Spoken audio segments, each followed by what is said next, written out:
Hello, मेरा नाम है आशीष और आप देख रहे हैं एड प्लस होम ट्विटर। आज का जो हमारा टॉपिक है वो है कॉन्स्टिट्यूशन। कॉन्स्टिट्यूशन को हिंदी में संविधान कहा जाता है। संविधान किसी भी देश की कानूनों की नींव होती है। किसी भी देश में कोई भी जो कानून बनाया जाता है वो संविधान के अंतर्गत और दायरे में रहकर ही बनाया जाता है। जैसे हमारे देश भारत में आईपीसी है, सीआरपीसी है। आईपीसी का जो फुल फॉर्म है वो है इंडियन पैनल कोड, और जिसे हिंदी में भारतीय दंड संहिता कहा जाता है। सीआरपीसी का जो फुल फॉर्म है वो है कोड ऑफ क्रिमिनल प्रोसीजर, जिसे दंड प्रक्रिया संहिता कहा जाता है। तो ये जो कानून हैं ये संविधान के दायरे में रहकर ही बनेंगे। इन कानूनों में जो यदि कोई बात जो संविधान के दायरे से बाहर है तो उनको सही करना आवश्यक माना जाएगा।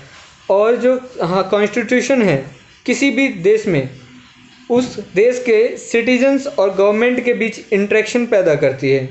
अगर जैसे मान लीजिए हमारे देश में काफ़ी वेरियस बॉडीज़ हैं, जैसे जुडिशरी हो गया, गवर्नमेंट हो गया, गवर्नमेंट के एम्प्लॉय हो गए और हमारे आम आदमी हो गए। तो उनके बीच में जो इंटरेक्शन बनाए रखेगा वो हमारा कॉन्स्टिट्यूशन ही है।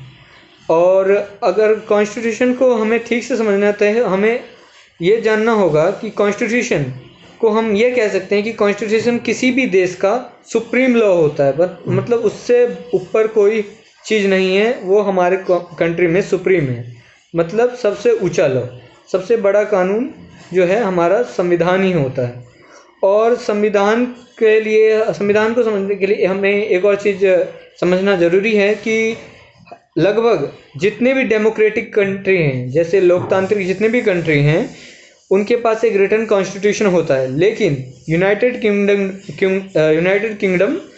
के पास एक रिटन कॉन्स्टिट्यूशन नहीं है, जो कि एक एक्सेप्शन है।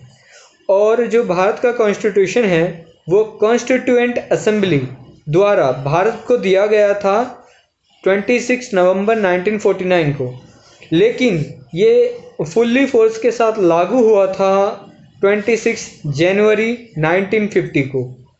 और ये जो आपको ये बात सुनकर काफ़ी खुशी होगी कि हमारा देश का जो कॉन्स्टिट्यूशन है दुनिया का सबसे बड़ा कॉन्स्टिट्यूशन है। So world largest constitution is in India. और यदि आपको इस वीडियो से कॉन्स्टिट्यूशन के बारे में कुछ भी समझ में आया हो तो आप इस वीडियो को लाइक कर सकते हैं और चैनल को सब्सक्राइब कर सकते हैं, और चाहें तो अपने फ्रेंड्स के साथ ये वीडियो शेयर भी कर सकते हैं। और आगे के वीडियो के लिए आपको थैंक यू और